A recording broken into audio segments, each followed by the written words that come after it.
ये फिल्म एक सच्ची कहानी पर बनाई गई है। शुरू में ये बताया जाता है कि जून 1940 में जर्मन ने फ्रांस पर कब्जा किया। बेसिकली इस फिल्म की कहानी एक किरदार एवन रोहन से स्टार्ट होती है, जो कि गाड़ी में जा रहा होता है और पीछे आने वाली कैनन के सोल्जर इस आदमी को इन्वेस्टिगेशन के लिए ले जाते हैं। वो लोग समझते हैं कि ये वॉर सेलर है, उसे जाने दिया जाता है। गाड़ी लेकर वो ऐसी जगह जाता है जहाँ बहुत से एयरप्लेन्स खड़े होते हैं और वहाँ एक रूम में एंटर हो जाता है। वहाँ एक आने वाला ऑफिसर बताता है कि जंग खत्म हो गई है और इंग्लैंड में मरने से बेहतर है तुम फ्रांस में रहो। ये कहकर वो चला जाता है। वहाँ पास खड़े कुछ जर्मन के ऑफिसर पायलट ऑफिसर्स बात कर रहे होते हैं। जैसा कि वो कहते हैं कि प्लान्स हमारे पहले से ही तैयार हैं। पहली बात, हम रॉयल एयरफोर्स को तबाह कर देंगे। फिर पास खड़े एक एयरप्लेन में एवन जाकर बैठ जाता है और उसको ले जाता है। पायलट ऑफिसर उसको रोकने के लिए भागते हैं, लेकिन एवन चला जाता है। नेक्स्ट सीन में पायलट ऑफिसर ऑफिस की जगह दिखाई जाती है जहाँ एयर अटैक्स हो रहे होते हैं। इस तरह ये स्क्वाड्रन 303 के पॉलिश पायलट्स होते हैं जो कि रॉयल एयरफोर्स को ज्वाइन करते हैं और इस तरह फॉरेन स्काइज के लिए जंग लड़ रहे होते हैं। एवन के पहुंचने पर इसके साथी इसको बताते हैं कि हमने जंग को जारी रखा जब तक तुम वहां रहे। एवन कहता है कि तुम इनको मेरे बगैर खत्म नहीं कर सकते और मुस्कुराने लगता है। नेक्स्ट सीन में पायलट ऑफिसर चीफ मार्शल को बताता है कि हम बॉम्बर्स नहीं हैं बल्कि फाइटर पायलट्स हैं।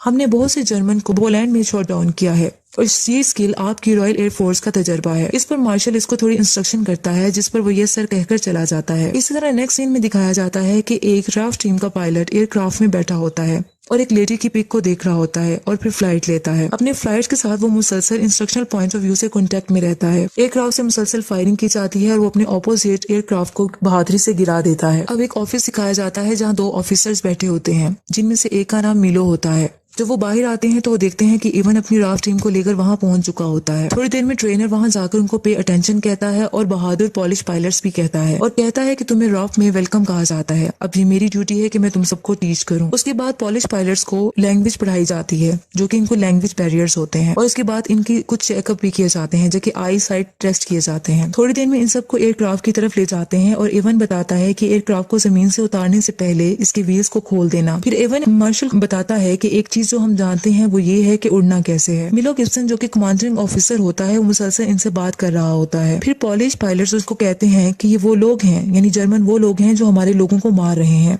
और हम कुछ नहीं कर रहे हैं। और वो आवाज लगाता है जैसे कि मेरी बीवी और एक छोटी लड़की। मिलो इनकी बातें सुनकर बहुत गुस्से में आ जाता है और कहता है कि मैं जानता हूँ कि तुम अच्छे तरीके से फ्लाइट ले सकते हो, लेकिन तुम्हारे अंदर दूसरे एट्रीब्यूट्स भी अहम हैं जो कि लाजमी होने चाहिए, जैसे कि यूनिटी और डिसिप्लिन। सिर्फ इन्हीं तरीकों से एक जेंटलमैन हम जीत सकते हैं। ये कहकर मिलो ऑफिस में चला जाता है और अंदर जाने के बाद अपने बड़े ऑफिसर को बताता है कि इनके कुछ इश्यूज आ रहे हैं, जैसे कि एरोगेंस, इररिस्पॉन्सिबिलिटी, डिसिप्लिन इश्यूज आ रहे हैं। इस पर वो ऑफिसर कहता है कि तुम कमांडर हो, जिसको तुम्हें मैंने हर रिस्पॉन्सिबिलिटी दे दी है, इसलिए तमाम ऑपरेशन में तुम पर छोड़ रहा हूँ और मैं तुम पर रिलाई करता हूँ और तुम रिस्पॉन्सिबल हो गए। मिलो बाहर आता है और वो आकर इवन से पूछता है कि कोई प्रॉब्लम तो नहीं है। उस पर इवन बताता है कि वही मसले हैं, जैसे स्पीड और वर्किंग इन रिवर्स। वो सब देखते हैं कि एयरक्राफ्ट बुरे तरीके से लैंड होता है और वो भागते हुए एयरक्राफ्ट की तरफ जाते हैं। वो देखते हैं कि एयरक्राफ्ट मिट्टी से भर जाता है, जबकि इसमें से निकलने वाला पायलट कहता है कि ये सब व्हील्स की वजह से हुआ। एक्चुअली यहाँ ये दिखता है कि ये सब एयर वार जर्मन्स के अगेंस्ट प्रैक्टिस कर रहे होते हैं, जो कि इन्होंने वहाँ वार करनी होती है। जबकि दूसरी तरफ जर्मन्स को दिखाया जाता है जो कि पायलट ऑफिसर्स होते हैं और वो ये कहते हैं कि रॉयल एयरफोर्स की लास्ट 2 वीक से अपनी ताकत खो रही है और हम इस एयरफील्ड्स में उतर रहे हैं जहां अभी हम बॉम्ब गिरा रहे हैं, और वो अपने आप को विक्टर्स कहते हैं। इस तरह वो हवा में उड़ने वाले एयरक्राफ्ट्स को देखते रहते हैं। जबकि दूसरी तरफ दिखाया जाता है कि मिलो अपने पॉलिश पायलट्स को इंस्ट्रक्शन दे रहा होता है और इसी तरह जो लेडीज पायलट्स हैं वो लोकेशन को आइडेंटिफाई कर रही होती हैं। हवा में एयरक्राफ्ट्स के थ्रू जर्मन से जंग होती है। मिलो गिब्सन जल्दी से बैक होम की कमांड करता है, ये कहकर के ये एक ऑर्डर है।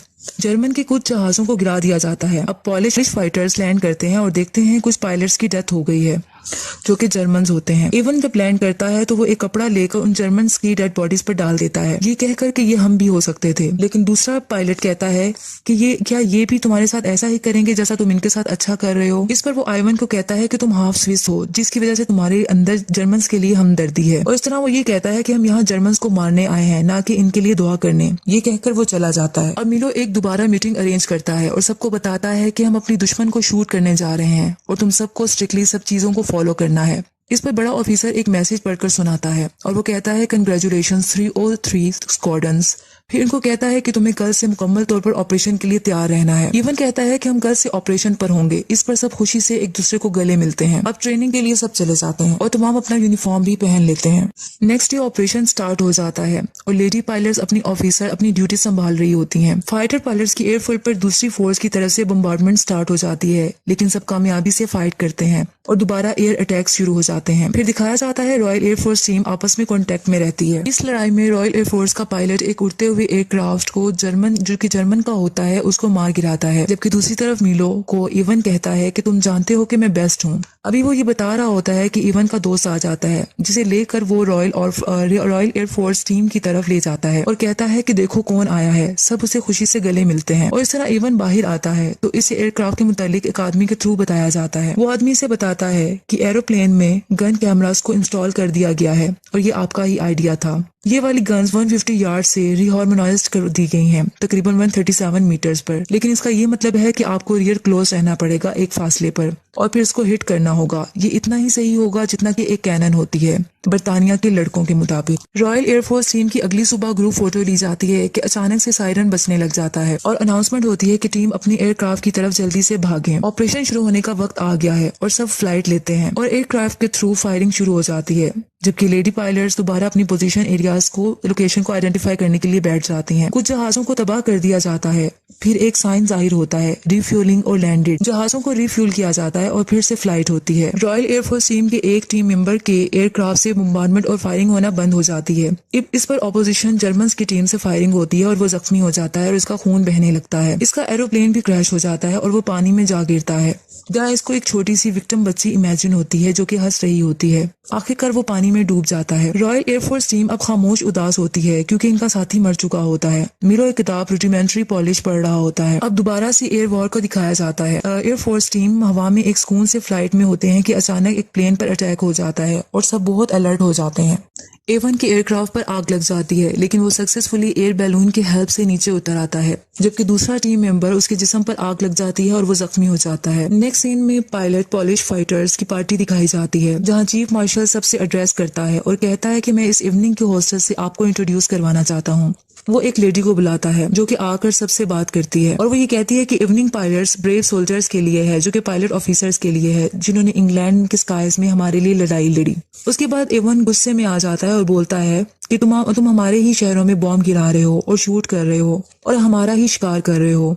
हम यहाँ शैंपियन पी रहे हैं और अपने शहरों पर बॉम्ब गिरा रहे हैं। दे आर बुचरिंग अस, और हमें शूट किया जा रहा है और फांसी दिए जा रहे हैं। इसके बाद वो ऐसी बातें करता रहता है जबकि मिलो आके इसको चुप करवाता है। अब मिलो कुछ देर में इस रूम में आता है जहाँ जख्मी पायलट्स होते हैं। इनमें से एक का चेहरा भी जला हुआ होता है। वो इसे कहता है कि रिमार्केबल मैन हमेशा ग्रो करता है, तुम्हें इस पर फख्र करना चाहिए। जबकि दूसरी तरफ एक और पॉलिश पायलट को दिखाया जाता है जो कि कैंडल सिलाई बैठा होता है और वो बहुत ही सैड होते हैं क्योंकि उनके साथी मर गए होते हैं। इवन उसको आकर कहता है कि तुम यहाँ क्या कर रहे हो?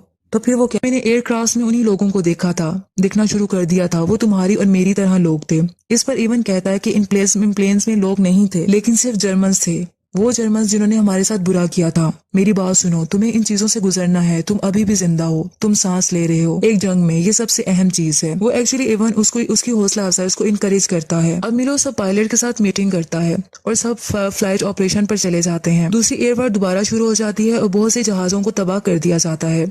अब एक रॉयल एयरफोर्स टीम के पायलट को कुछ मेमोरी जहन में आती है, जैसा कि एक बूढ़े आदमी को फायरिंग से मार दिया जाता है। अभी वो ये सोच रहा होता है कि इस पर फायरिंग हो जाती है। दूसरी तरफ एवन बहुत परेशान हो जाता है क्योंकि ये सब देख रहा होता है और गुस्से में आकर ऑपोजिशन जर्मन्स के जहाज को गिरा देता है। जर्मन्स के साथ फाइट मुसलसल होती रहती है। अब पॉलिश पायलट्स के दो बचे हुए एयरक्राफ्ट नजर आते हैं, जिसमें से एक का इंजन रुकने से वो क्रैश हो जाता है। अब सिर्फ एवन होता है। एवन पर फायरिंग शुरू हो जाती है। अब सिर्फ एवन बचता है जो कि ओनली सर्वाइवर होता है। पायलट लेडीज देखती हैं कि ऑपरेशन की क्या सिचुएशन है और इनकी आंखों में आंसू आ जाते हैं। अब एवन अपने एयरक्राफ्ट में जो कि जमीन पर गिरा होता है वो जख्मी हालत में जिंदा निकलता है और पास खड़े एक एयरक्राफ्ट की तरफ जाता है और देखता है कि इसके पार्टनर की डेथ हो गई है। वो शदीद गुस्से और गम में होता है। इस तरह स्क्वाड्रन लीडर बाकी फाइटर पायलट से कहता है ये बहुत एक्सेप्शनल वर्क था और बहुत ज्यादा हम फख्र महसूस करते हैं, लेकिन जो इन्होंने काम किया और जारी रखा ये अजीम शुक्रगुजारी के मुस्तहिक हैं। ये कहकर वो ऑफिसर्स चले जाते हैं। नेक्स्ट सीन में 1946 का टाइम दिखाया जाता है जो कि लंदन इंग्लैंड में दिखाया जाता है।